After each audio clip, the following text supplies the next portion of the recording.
جی ماشاءاللہ بڑی طاقتور حکومت ہے اور بڑے طاقتور وزیر اعظم ہیں. آپ نے دیکھا نہیں کمال کیا انہوں نے. پیوٹن صدر منتخب ہو گئے اور میاں شہباز شریف نے مبارکباد تک نہیں دی. امریکہ ما بدولت ناراض ہو جاتا.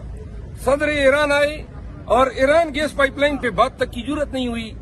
پھر چائنا کے ساتھ جو ہمارا اکنامک کریڈور ہے، کبھی آپ نے کوئی بات سنی ہے ان کے منہ سے؟ امریکہ نے کہا ہے اس پہ بات نہیں کرنی ہے، زبان نہیں کھولنی ہے. لہذا کیا پیتی اور کیا پیتی کا شوربہ تھا. ہماری اوقاتی کیا ہے کہ امریکیوں کے آگے ہم سر اٹھا سکیں، بلکہ حقیقت پر مبنی ہو. ایران کے صدر آئے اور چلے گئے، لیکن ہمارے مسلط شدہ وزیر اعظم صاحب اور ایرانی صدر دونوں سے ہماری توقع تھی قوم کی کہ یہ دونوں بیٹھ کے قوم کو آگاہ کرتے کہ 780 کلومیٹر پہ مشتمل جو Iran Pakistan gas pipeline کا جو پروجیکٹ تھا، جو 2009 میں ایگریمنٹ ہوا تھا، جس کے لیے $150 ملین رشیا نے دینے کا وعدہ کیا اور جس کے 80 کلومیٹر ہم نے 2 سالوں میں یعنی 2011 تک بنانے تھے، اس پہ کوئی بات ہی نہیں ہوئی. ایران ہم کو سب سے سستی گیس دے سکتا ہے. ہمارے جو گیس کے ریزرو ہیں وہ 12 سال پاکستان کا کام چلا سکتے ہیں.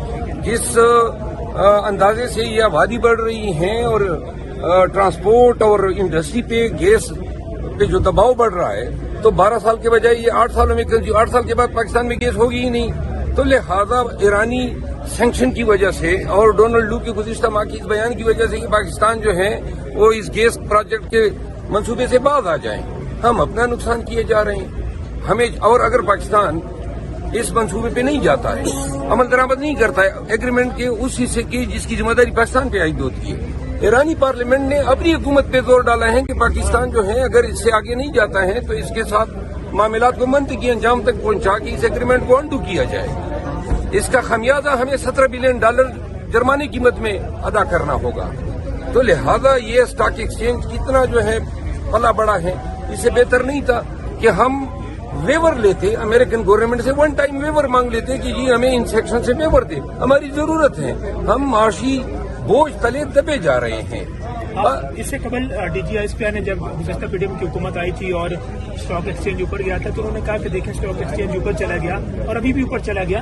اصل سوال یہ ہے کہ اسٹاک ایکسچینج کے اوپر جانے کا معیشت کی بہتری سے کوئی تعلق بنتا ہے؟ ہماری اسٹاک ایکسچینج جو ہے نا، اس کا اوپر جانا نیچے آنا اسی طرح انپریڈکٹیبل ہے جس طرح اسلام آباد کا موسم ہوتا ہے. اچھی والی دھوپ نکلی ہوتی ہے، دڑام سے بارش شروع ہو جاتی ہے. لہذا یہ جو اسٹاک ایکسچینج جو آج بدھ کی ہیں اور اچھلی ہیں، 2 دن بعد کی خبر یاد رکھو ایسی گرے گی. ہماری کوئی معاشی روڈ میپ ہے ہی نہیں. کون سا ہمارا معاشی مستقبل ہے؟ $8 بلین کی آپ نے IMF سے لون لے کے جو $8 بلین سالانہ ریمیٹنسز کی مد میں آپ نقصان کر رہے ہیں. $6 بلین آپ کی ٹیکسٹائل انڈسٹری کے آپ کے ایکسپورٹ گر گئے. $14 بلین تو آپ کا یہ نقصان ہے. تو یہ کہاں سے پورا ہونا ہے؟ کسی کے پاس کوئی آئیڈیا ہے؟ کون سا آپ کا معاشی روڈ میپ؟ آپ کا کوئی معاشی مستقبل ہی نہیں ہے جب تک آپ اپنے پیروں پہ کھڑے نہیں ہو جاتے. پاکستان کے تمام بینکوں کی اور ہماری FDR کی اور تمام وسائل کی حیثیت اتنی ہے کہ ہم صرف لیے گئے قرضے کا سود جو ہے ادا کرنے کے قابل ہیں. آج کی جو سب سے بڑی خبر ہے وہ یہ ہے کہ شہباز شریف نے یہ کہا ہے کہ پاکستان کی ترقی کے لیے کچھ ناپسندیدہ فیصلے لینے ہوں. آپ کے خیال میں وہ ناپسندیدہ فیصلے کون سے ہو سکتے ہیں؟ نہیں، ان کے تو سارے فیصلے ناپسندیدہ ہیں. یعنی جو ابھی یہ وزیر اعظم بنا ہے 2 مہینے میں 3 انہوں نے فیصلے لیے ہیں. نمبر 1، افغانستان کے ساتھ انہوں نے تعلقات کا ستیہ ناش کر دیا. نمبر 2، پاکستان کے دورے پہ آئی ہوئے ایرانی صدر کی موجودگی میں جرت تک نہیں ہوئی کہ Iran Pakistan gas pipeline کی لیے آواز اٹھا سکے، کیونکہ امریکیوں نے جو ہے تھریٹ دیا ہوا ہے کہ خبردار اس پہ بات نہیں کرنی ہے. اور تیسرا، یہ ضمنی الیکشن کرا دیے. اور جو چوتھا ہے، انہوں نے پیٹرول اور گیس اور ڈیزل کی قیمتیں مزید بڑھا دی ہیں، بجلی کی قیمتیں بڑھا دی ہیں. ایک بھی پسندیدہ فیصلہ کوئی مجھے بتا دے. دوربین میں جا کے ڈھونڈے. 2 سال سے جب سے PDM حکومت نے خان کی حکومت کا تختہ الٹا باجوہ کے تعاون سے، آج تک کوئی ایک فیصلہ کوئی بتا دے جو